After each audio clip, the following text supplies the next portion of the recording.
Well, hi everyone, welcome back to the channel. Today we've been scanning cows, and as you know at the moment I don't show too much cattle content. And also, over the last few days, you can see here, the fencers have been busy putting up this new fence which is going to be for the horses in the spring and summer months. We're not going to put any animals out on this part of the farm during the winter.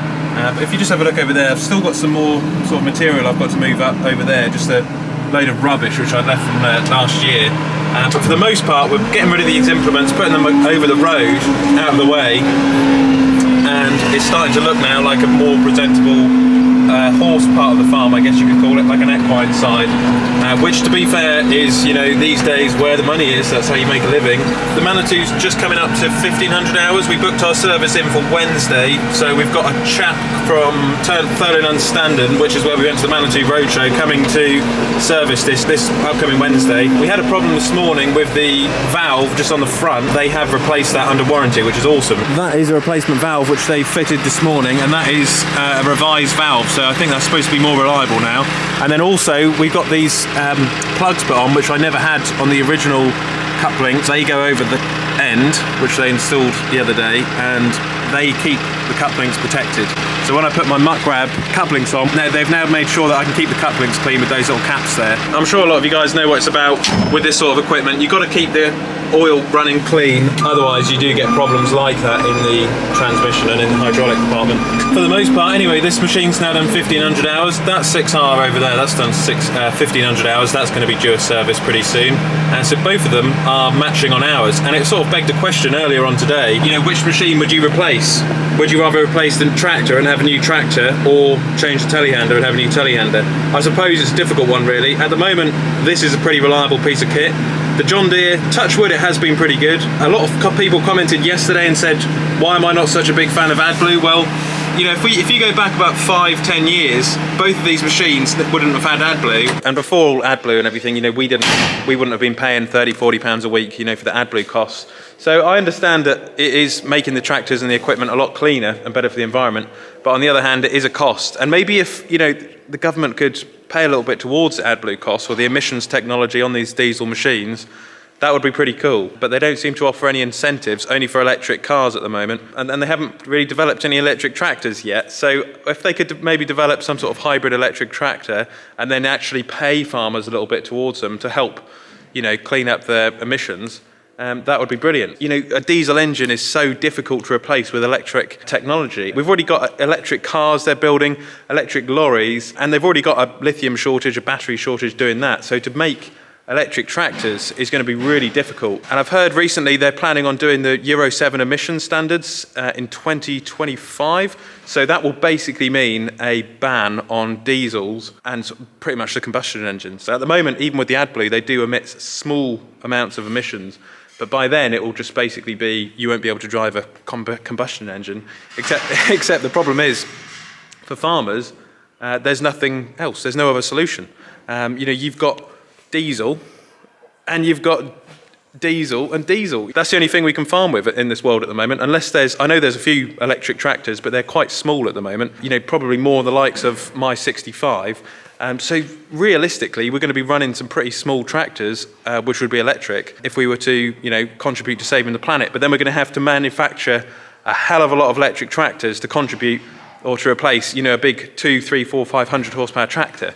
So whichever way you look at it, I don't think diesel tractors are going to be going anywhere anytime soon, unless we can get onto biodiesel or some sort of hydrogen system, which JCB have been looking into. Although the problem with hydrogen is harvesting the hydrogen in the first place. It's a very difficult thing to do. From what I understand, they are going to be building less and less small tractors, just like with a lot of industries, when Euro 7 comes around, and they're going to be building bigger ones, because bigger tractors for big companies are more profitable, whereas the smaller tractors aren't as profitable, and they have to sell them on a mass scale to make up the numbers. So you're going to be seeing a hell of a lot more big machines, a lot less small machines, unfortunately. That's just the way it's going. That's why I said the other day, we should probably look at changing that John Deere, because it'll probably be the last time you're able to change a tractor for God knows how long, I guess, because it's going to be so difficult to get hold of a tractor again.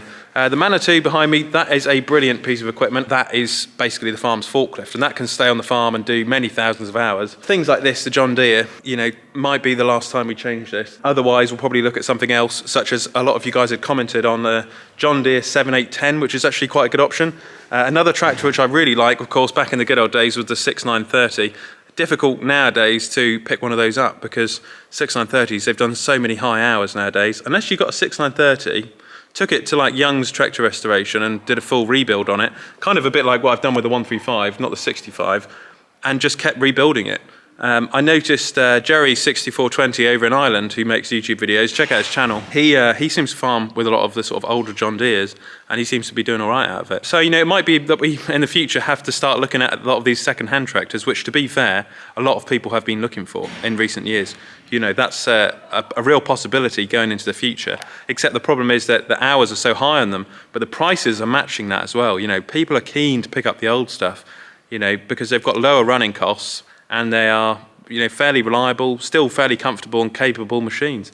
You know, so the 7810s, the 6930s, TM165s, things like that, you know, Massey Ferguson 6480s. Although we do try and demo a lot of the new tractors, they are becoming extremely difficult to get hold of nowadays. I've noticed, you know, that they're not made in the quantity that they used to be made in, and that is all part of the Euro 7, which is basically that they're not going to be manufacturing combustion engines in the volume that they once were. So if you've got a good old school tractor on your farm, or even a new one, just be thankful, because I don't think they're going to be making that many in the future, and it will be extremely difficult to get hold of one and to get the parts as well. And that's just the world we're living in at the moment. And whether that is to you know, save the environment or, you know, sort of protect the world's natural resources, I don't know. I mean, how sustainable is a model when you have to continually manufacture machines, tractors, you know, for years and years on end? It just doesn't really stack up. So leave a comment about that. You know, would you rather have an older tractor on your farm, or would you have a newer tractor and keep changing it every 5 or 10 years? I mean, if you have a newer tractor, they are a bit more complicated compared to the old ones, and so, you know, you do need to be changing them, or at least replacing the parts on them.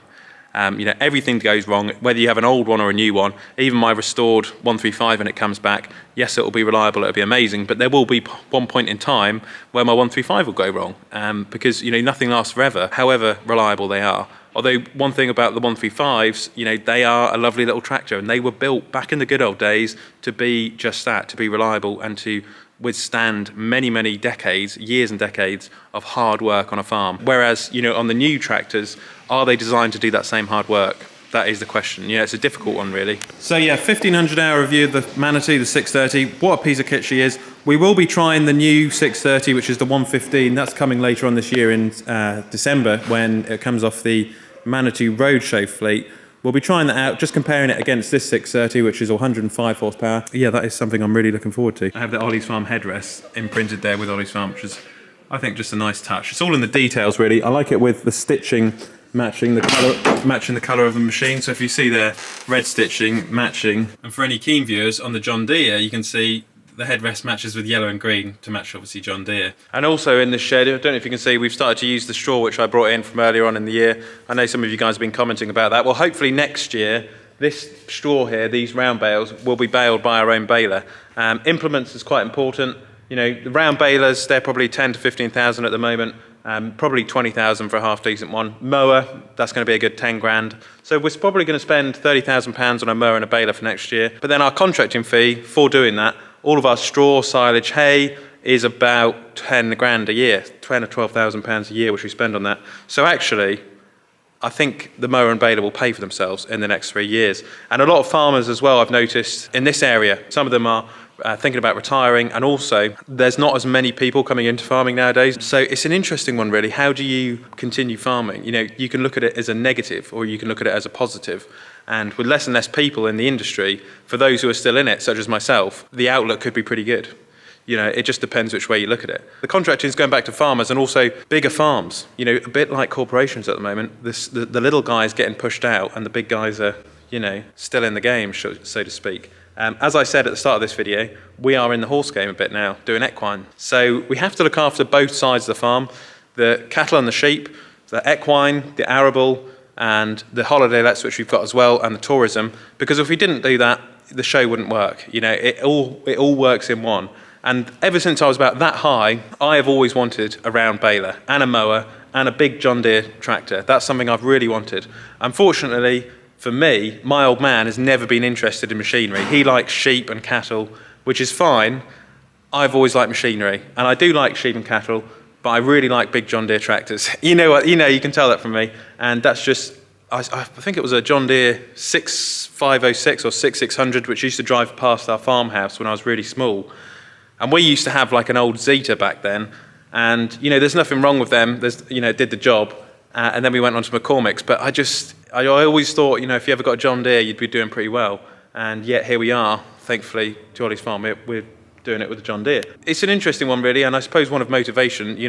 Don't give up on what you want to achieve, because I'm looking at a mower and a baler, and I never thought that would happen. So yeah, looking forward to it next year. I'm just speaking at the moment to Pottinger about the mower, and also to Kuhn about a round baler. I have looked at the McHale, which a lot of you guys had commented on and to have a look at, the V660, and if it saves those bills every year, £10,000 a year on silaging and straw, I'm all for that. A little bit of inspiration, motivation. And if you're a small family farm out there, maybe you can reduce your costs by acquiring some of your own equipment to do all your jobs. That's something, as I've said, we're looking at for the next couple of years, and maybe even one day the drilling and the ploughing. Because to be fair, the arable industry at the moment, the arable farming is really, really difficult. So yeah, the costs really for farming in this country are going to go up and up and up. It's going to be very, very difficult. There's going to be less and less farmers, and it is going to be a tricky one. Do we buy old equipment or do we buy new equipment? That's the question of today's video. Keep an eye out for some upcoming content. Stay positive, keep watching, keep subscribing, and I will catch you on the next one.